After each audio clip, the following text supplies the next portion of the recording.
বন্ধুরা, আজকে বিশেষ কারণে আমি সামনে এলাম, কারণ আমি খুব একটা ক্যামেরা ফ্রেন্ডলি নই, সেই জন্য আমি আসি না। কিন্তু আজকে আমাকে বিশেষ কারণে আসতে হলো। এই কারণটা আপনাদের একটু দেখাই যে কী কারণে আমাকে বাধ্য হয়ে মুখটা দেখাতে হলো। কারণ আমি সত্যি কথা বলতে কি, ক্যামেরার সামনে খুব একটা মানে আমার শরীরের কারণেই হোক, যে কারণেই হোক, আমি গায়ে জামা টামা পরি না ঘরে। ওই জন্য আমার নিজেরও একটা অস্বস্তি লাগে। অনেকে অনেক রকম ভাবে, তারপরে আবার কে কী কমেন্ট করবে, হয়তো ম্যাডামের খারাপ লাগবে। যতই যাই হোক, আমি জানি আমার ফল্টটা কী, কিন্তু তার হয়তো দেখে বা কমেন্টটা দেখে হয়তো আমি দেখি কখনো কখনো কেউ খারাপ কমেন্ট করলে তার একটু মুড অফ হয়ে যায়। যে না, আমি ঠিক আছে, আমাকে নিও না। যে তুমি জানো আমার শরীর খারাপ, ঠিক আছে, সে তুমি জানলেই হবে। তো যাই হোক, যে কারণে আমার আশা সেটা হচ্ছে ম্যাডামের শরীর খুব খারাপ। উনি আজকে প্রায় একেবারে সকাল 10টার থেকে বিছানা নিয়েছেন। কারণ সকালে ঘুম থেকে ওঠার পরে ঠিকই ছিল, ছাদে কাপড় টাপড় মেলতে গেল, কাপড় কাচলাম, মেলতে গেল, মেলে এসে বলছে আমার শরীরটা খুব খারাপ লাগছে, কাঁপুনি দিয়ে জ্বর মতন আসছে। তো আপনাদের দেখাই,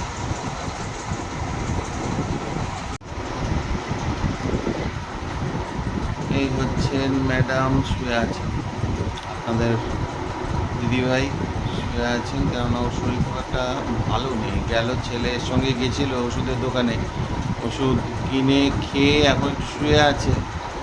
হঠাৎ করে কি হলো, শরীর ভালোই ছিল। তবে যাই হোক, আমি একটা জিনিস লক্ষ্য করি, ওর পার্লারটা নিয়ে টুকটাক কাজ শুরু করলে বা একটু পজিটিভ মাইন্ডে থাকলে, যে কোনো কারণেই হোক, হয়তো কোনো নেগেটিভ কিছু ওর উপরে প্রভাব পড়ে না, কিছু হয় নাকি, যদিও আমি এসব বিশ্বাস করি না।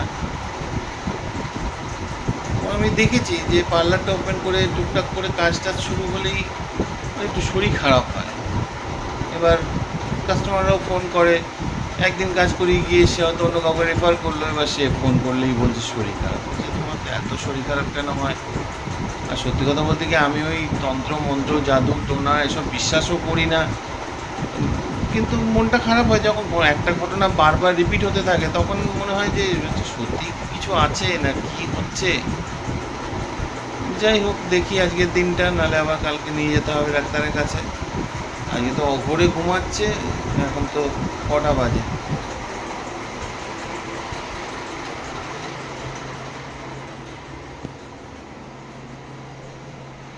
তো বেলা 1:30 বেজে গেছে, ঘুমিয়েই আছে।